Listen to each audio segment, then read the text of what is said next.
Yahoo! Hello, hello, hello mga masters and mga ka-G! Good morning po sa inyong lahat dyan sa Pilipinas at syempre sa buong Asian countries.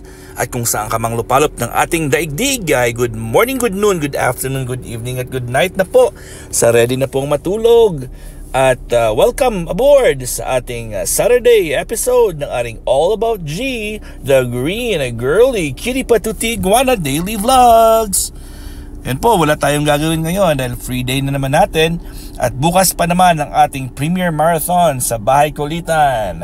At yun, pinapakain lang muna natin si G natin kasi siya ay gutom na naman. Walang sawang at walang tigil ang kanyang pagkain. Ayan, at gustong gusto po ni G natin ang kanyang mga gulay. At nagkamali pa ako sa pagbili ng gulay. Kaya ano yun, spinach lahat pala, baby spinach pala ito lahat. Kaya wala siyang choice. Hindi muna ako bumili ng bago.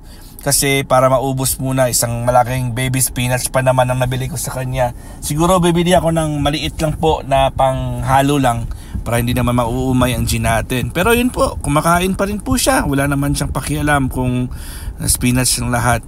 At bibilhan ko na naman siya ulit bukas ng kanyang raspberry or kahit ano kung makita ko doon ng mga berries. Ayan. So, nang balita po mga masters at mga ka-G. Ayun, nandito na naman tayo ha.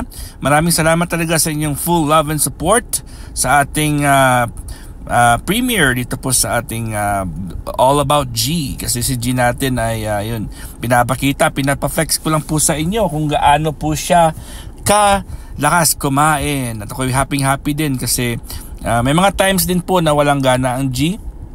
May mga times din po na malakas kumain. Pero after siya pong nangitlog ay talaga po 1 month ago pa yun ay siya talaga ay malakas kumain. Pero as much as possible fruits and vegetables ang ibibigay ko sa kanya. At siguro yung aking biniling malaking isang sako yun isang sakong feeds, iguana and tortoise feeds. Ayun ay bubuksan ko mamaya sa clinic or bukas para po ay tingnan ko po kung pwede pa kasi nung linagay ko po yun sa lalagyanan, unfortunately po after a few weeks may nakita po ako mga maliliit na mga insekto na nandoon sa loob. Ayun, nang sabi ko, nang tanong ako sa may-ari, sa kaibigan kong may-ari ng pet shop, sabi niya okay lang yan, normal lang yan, ibilad lang daw sa araw.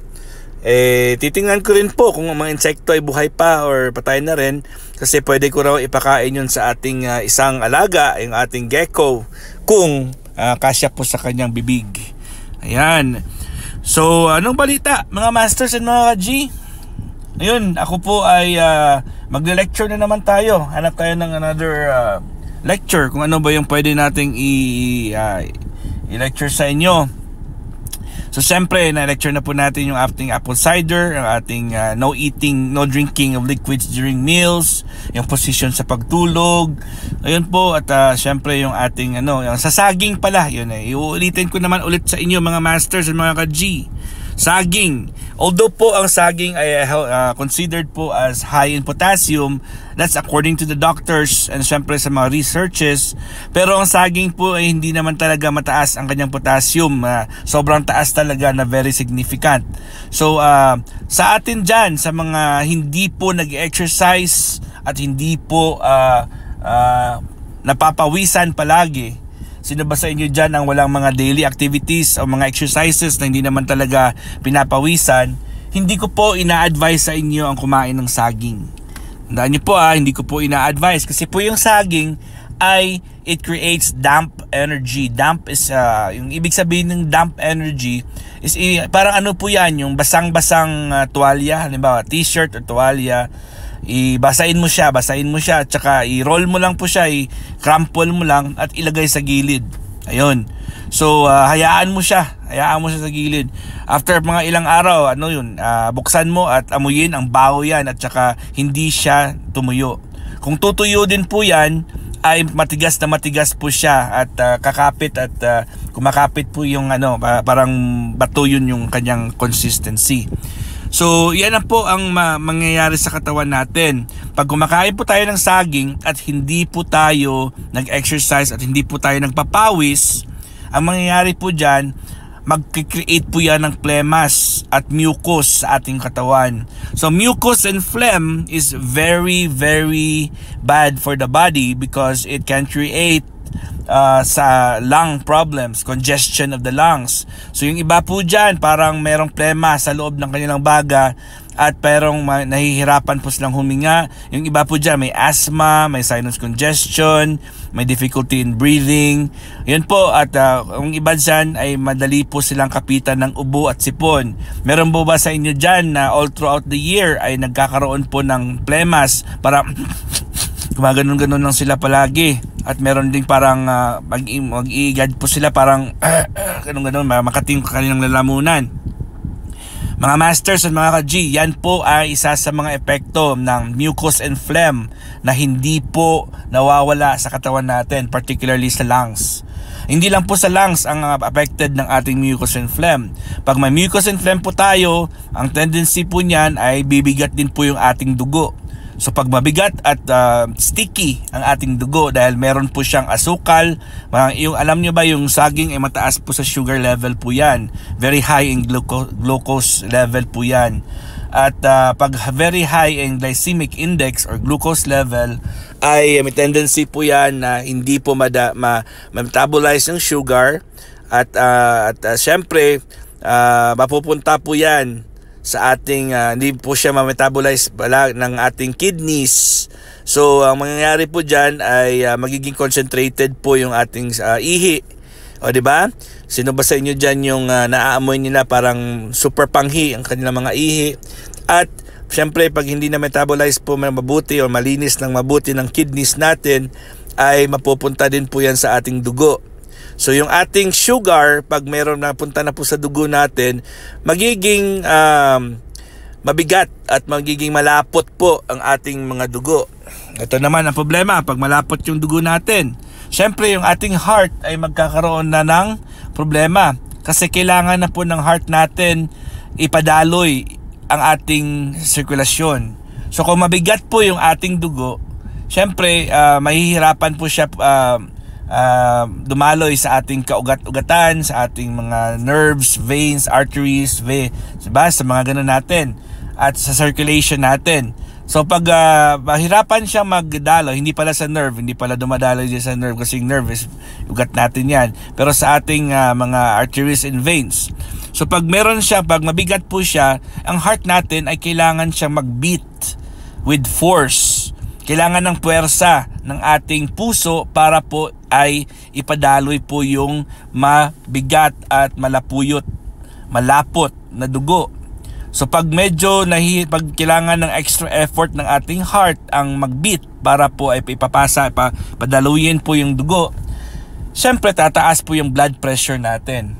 Nahihirapan ng heart, so tataas ang blood pressure natin. Kailangan niya ng more force to let it pass through the veins and the arteries. So yun po, another result is blood pressure ay tataas. Aside from that, ano pa po mga masters, mga ka-G?